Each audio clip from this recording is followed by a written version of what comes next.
Boa noite, estamos começando o nosso Sem Tabus.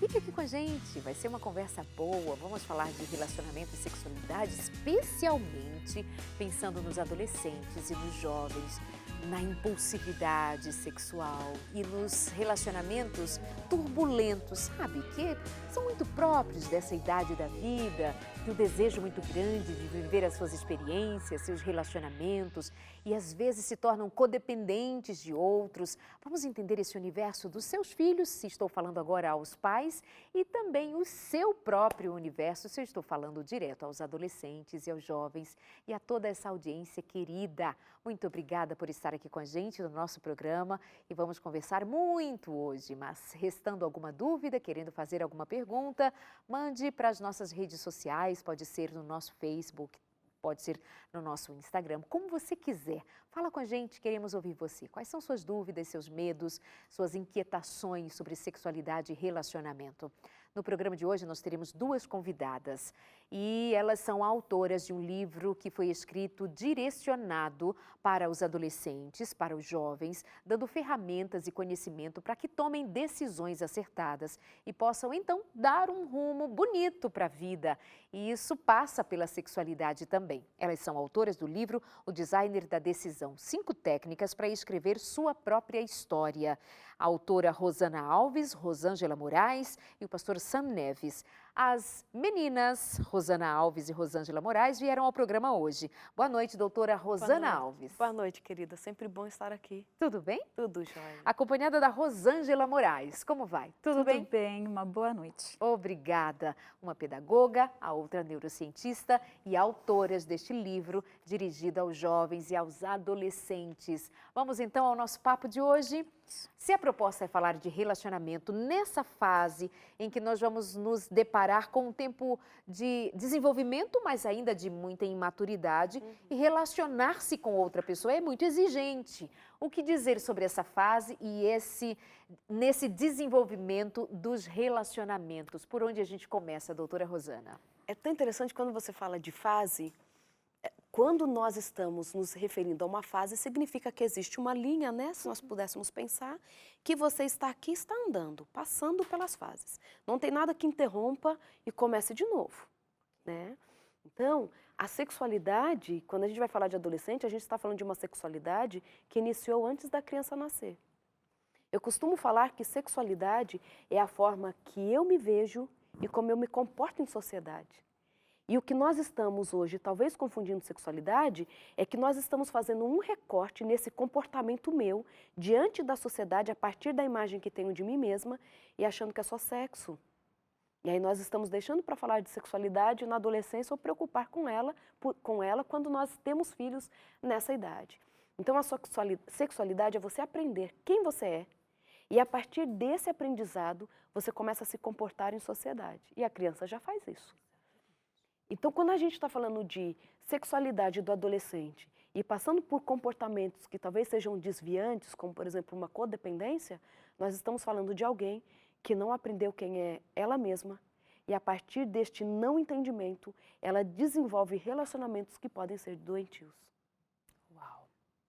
Isso é realmente muito sério, porque na adolescência é o momento que ele vai sair de casa para relacionar-se mesmo, né, com o outro, com o semelhante. Quando é criança, nós vamos conduzindo. É assim que funciona, né? Os pais, os cuidadores vão conduzindo, não se relaciona com fulano, né? Ou a gente vai tomando as medidas. Mas quando cresce na adolescência, ele vai procurar. Ele vai procurar esse relacionamento. Só que chega um momento nessa fase, o que escolher? E é isso que o livro traz um pouquinho. Né, o que realmente é saudável para mim ou não, sem questão moral, sem a questão da moralidade em si, mas é a questão do que é bom, do que realmente está me fazendo bem. Se eu conheço o meu corpo, eu estou vendo que o outro me agride, quer seja violência simbólica, física, né, ou a verbal, isso é bom para mim? Então é esse o caminho que a gente vai trabalhando, né, que o adolescente vai precisar trabalhar para que ele encontre realmente o que é legal para ele, o que é bom. Claro que não é simples, mas nós precisamos conversar sobre, nós precisamos estar sempre envolvidos nisso, para a gente poder chegar nesse denominador, porque tem muita gente sofrendo. O adolescente, ele se apaixona, E é lindo, né? Ele se entrega, e é tudo muito visceral, muito intenso, passional. O que é isso? Por que nesse momento, e também tem assim, eu sei, eu posso, tem essa coisa da impulsividade nessa direção também, não é? Não, eu tenho certeza, é o homem da minha vida. Quantos anos você tem? Tenho 13, daí, ela sabe tudo da vida. Mas é desse tempo da vida, né? E é tão interessante isso, porque se não fosse essa impulsividade, dificilmente a gente casaria. Meu marido é maravilhoso, não estou falando, não é um testemunho na televisão. Mas, de fato, se não é a impulsividade de ver que o outro tem algo muito bom e que eu me completo com o outro, você fica muito ensimesmado. Então Não, você está se dizendo que ele isso não- faz parte parte do e é aprendizado necessário. de viver E é e se necessário. relacionar. A grande questão, Darlede, é que eu vejo que este adolescente que está saindo para a vida extra-família, e agora de uma forma muito mais frequente, muito mais significativa, eu tenho vivido muito nas experiências que a gente acompanha, é que os pais têm deixado que ele decida sozinho. Ele está nesse movimento, ele precisa de fato experimentar, ele agora enxerga com os próprios olhos muitas coisas, mas por que eu digo isso? Recentemente estava em um evento e os pais de uma adolescente vieram falar comigo. Ai, doutora, a gente não sabe o que faz porque o rapaz tem todo um comportamento doentio, a nossa filha não percebe e quer casar com ele o ano que vem. Mas a gente não pode fazer nada, né? Eu falei assim, como assim não podem fazer nada? É agora que a gente acaba de moldar tudo isso e o deixa pronto ou talvez mais preparado para esta vivência. Você não abandona. E nós temos vivido muito isso, né? Esse adolescente que ainda está nessa fase, não é uma transição, é uma fase. E agora o que faz? Ele vive só as experiências dele, ele escolhe tudo sozinho ou ainda existem pais que precisam estar ali perto para apoiar? Pais precisam saber sim que horas o filho vai voltar para casa com quem ele andou, porque ele ainda não tem a maturidade no sentido de já passou por todas as experiências da vida e agora ele pode dar conta de tudo sozinho. Interessante que tem um extremo de você não sabe nada, eu decido tudo por ele, faço tudo por ele, e tem esse outro extremo então de você que sabe, você que vai, você que volta, e são dois extremos muito adoecedores, né, do próprio indivíduo em questão, o filho, o adolescente, o jovem. E ele se sente perdido, né? Porque eu tenho um adolescente que pode escolher tudo, mas ao mesmo tempo esse adolescente ele precisa conversar com alguém. Esse adolescente muitas vezes está sofrendo porque quantos relacionamentos abusivos, aquele tem um livro, né, Amor Amargo, você está ali sofrendo e você não sabe com quem você vai se abrir. Então, não é na adolescência que eu vou ter esse diálogo com o filho, né, pai e mãe, não é na adolescência. Eu vou trabalhando com esta criança ou com este meu filho desde pequeno. Eu vou conversando com ele sobre os relacionamentos, a gente não trabalha com a questão emocional. Então, relacionamento, a gente acha que é posse. Eu comecei a namorar, é meu, é minha, e eu não largo. Então, eu também, como responsável por aquele filho, né, por aquela filha, eu tenho que trabalhar antes, né, essa questão mesmo do apego, como que eu trabalho com isso. Então, é um direcionamento que tem que ser desde cedo mesmo. E já que você nos fez pensar nisso, né, do como fazer, como é que se faz? Como é que se encaminha uma criança, um pré-adolescente e o adolescente para se relacionar de modo mais positivo? Ou, necessariamente, como é que esse pai consegue a si mesmo se educar, né? E sair dessa zona de, não, meu filhinho não vai namorar, não, filhinha do papai não vai namorar, não. Ou aquele, né, pensamento machista de aí, não, é menino tal, e aí o pegador, menina.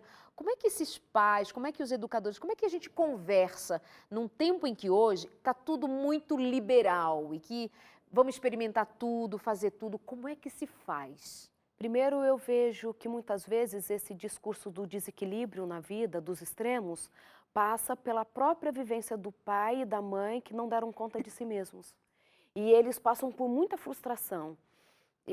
Talvez seja algo que muitas pessoas já prestaram atenção nisso, e para o meu olhar isso fica muito evidente. Quando a gente vê muitas mulheres de 40, 50 anos, querendo que nas redes sociais todo mundo acha que ela é a irmã da filha adolescente. E ela faz os mesmos biquinhos e ela coloca a mesma sainha que a filha. Então, nós estamos falando de pais que muitas vezes não se entenderam ainda, que se frustraram pelas escolhas que fizeram, ou que gostaram muito daquilo que fizeram e no final tudo se ajeitou. Então, nós temos essa questão. E nós temos muitas vezes o medo de errar. E nesse medo de errar, deixamos de ampliar o olhar. Uma mãe esses dias estava me perguntando assim, quando a Angelina te pede tal coisa, um brinquedo novo, você dá ou não dá? Eu falei assim, depende. Muitas vezes eu não vou dar, porque não passa pelo valor, por eu ter condições de comprar ou não, mas da forma que ela precisa viver em sociedade. Nós precisamos, de vez por todas, entender o para quê ou por que estamos educando. A visão tem que ser muito mais ampla. Eu estou educando a minha filha simplesmente para que case virgem, ou para que ela entenda que um relacionamento é para que todo mundo esteja satisfeito nesse relacionamento. Quando nós pegamos e pensamos na educação um único aspecto, nós talvez corremos o risco de esquecer do todo. É verdade. Porque quando peguei isso só como um exemplo, né? Minha filha precisa casar virgem, e isso é a única coisa importante, eu deixo de ensinar para minha filha o respeito próprio. O quanto que o outro não pode avançar neste relacionamento, não só para não tirar essa virgindade, mas para me manter íntegra, para que ele me respeite, para que quando ele olhar para mim, ele veja o valor que eu tenho como indivíduo. E isso você não consegue impor sobre o outro. Você adquire primeiro da forma que te educaram. E aí você consegue chegar para o outro e falar assim, esse tipo de relacionamento eu não aceito. Não me interessa. Então, é pensar nessa direção de o quanto nós estamos ensinando aos nossos filhos a se tornarem caros. Valor em termos de minha vida é cara, meus sentimentos são caros, meus pensamentos são caros, eu não vendo barato. E às vezes a gente barateia demais o ser e a experiência de viver. E é tão interessante, né? Quando nós falamos de valor, por exemplo, de um quadro, nós estamos falando de um contexto que faz com que ele tenha aquele valor. Exato. É o artista, o tempo que ele se dedicou, a galeria onde ele está, a posição desse artista diante da própria obra. Hoje o que nós estamos vendo, e é por isso que as pessoas estão entrando em muitos relacionamentos doentios, é porque não existe valor, existe preço. Então assim, se eu não aceitar o que ele faz, existe mulher mais bonita com quem ele pode sair. Então, você vale o quanto o seu corpo está disponível. Não é o conjunto das coisas. E o valor está no conjunto. Então, quando você banaliza e você mostra para o seu filho que o valor está em uma única coisa, ele está muito vulnerável às armadilhas. Esse homem tem valor porque ele sustenta a casa, então ele tem um bom salário, então ele é um bom marido. Pronto, fechou a questão. A menina é virgem, então ela é a menina para casar. Você perde o valor, porque o valor é composto de agregar situações ou características que ele chegue naquele valor. No caso do quadro, é coisa. Coisa se vende. Agora, a vida tem preço. Né? Então, esse valor da vida, do seu filho, daquilo que você entende como experiência que vale a pena. Daqui a pouquinho nós vamos falar sobre, especificamente, a codependência afetiva. Quando um relacionamento é doentio, quando entender que nós estamos num relacionamento doentio, como isso vai fazer sentido para você, muito jovem, apaixonado, desejando ser feliz, encontrou alguém que te faz suspirar o dia inteiro. Quando é que você vai saber que isso sai do campo do que te faz bem para tornar-se algo ruim para você? Sabe que pessoas podem não perceber quando elas estão sendo machucadas num relacionamento? Pode ser. Mas antes de ir para o nosso próximo intervalo e voltarmos abordando esse tema, como é que se fala sobre sexo para os filhos, Rosângela? Como é que se trata sexo com os filhos quando os pais ainda têm vergonha de falar disso? Bom, primeiro acho que tem que acabar com a vergonha, né? Eu acho que a gente tem que fazer um trabalho mesmo interno em relação a isso. É algo que faz parte da vida. Mas para lidar com os filhos, eu falo que é uma questão como você lida com a roupa, você lida com a situação do dia a dia. Mas sabe, você chegar... Procurando normalidade. A normalidade, porque se você trata dessa forma, a sua filha, o seu filho, tem condições de fazer perguntas. Por exemplo, você vai falar sobre o abuso infantil, para que ninguém toque, para que ninguém... Se alguém fizer alguma coisa, você possa me contar. você começa a falar que os seus olhos são importantes, né? Você trata do corpo como inteiro. A minha preocupação não é com uma parte da minha filha, uma parte do meu filho. Não é isso. Eu tenho a preocupação com meus filhos por inteiro. Então, eu não quero que ninguém a machuque, eu não quero que ninguém venha machucá-lo. Então, a gente conversa. Então, a sexualidade ou o sexo, ele tem que ser tão natural, porque a gente vai conversando sobre outros assuntos também, leve. Né? Então, assim, tem como a vida começa, eu falo para a Lisa, é lindo como você veio ao mundo. É maravilhoso. Minha filha, ela se sente amada. Eu estou falando assim, minha filha no sentido amplo, né? Os filhos, eles têm que se sentir amados. Então, quando eu sei que eu sou amada, o sexo ele não é sujo, não é vergonhoso. Eu posso conversar com isso com os meus responsáveis. Eu não preciso simplesmente buscar na internet ou meus amigos vão falar as coisas. Eu posso falar com os meus Eu pais posso, e sobre, tem né? algo maravilhoso do que isso, do que poder conversar com os pais. E aí, para os pais, nós precisamos estar atentos. Nós precisamos saber como conversar. Tem gente que fala assim, olha, se você me aparecer grávida aqui, você está, né? Então, se você está morta, eu não converso sobre uma gravidez. Então, eu converso que a gravidez é algo indesejado, é algo que acontece da pior forma possível. Então, até mesmo nisso, olha o jeito de falar, olha... E nesse momento fecha a porta de comunicação ali, não falo sobre esse assunto. Ficou grávida, acabou. Né? Como se fosse só a gravidez. Como se fosse só né? esse eu ponto. tenho uma amplitude nisso, eu tenho um ser. E quando esses pais conversam, quando nós temos essa habilidade, e não é dizer assim que é fácil, a depender da sua educação, a depender do que você aprendeu, de como foi, né? Na sua casa ninguém falava, nós somos dessa geração, Sim. né? Então, que havia assim, todo um cuidado, conversa de gente grande, sai daqui e tal. Então, mas outro dia uma mãe me dizia assim, que o filho chega da escola e ele pergunta. E às vezes ele não vai perguntar, ela disse, Darlide, quantas vezes ele diz assim, mamãe, menino de 10 anos, ele é português inclusive, ele diz assim, mamãe, hoje na escola meus amigos falaram coisas nada a ver. Eu falei para eles, vocês não sabem de nada. Ele estava seguro da informação de casa e não dos amigos. Mas nós claro, vamos para o intervalo e a gente já tchau. volta. É rapidinho que a conversa é boa, até já.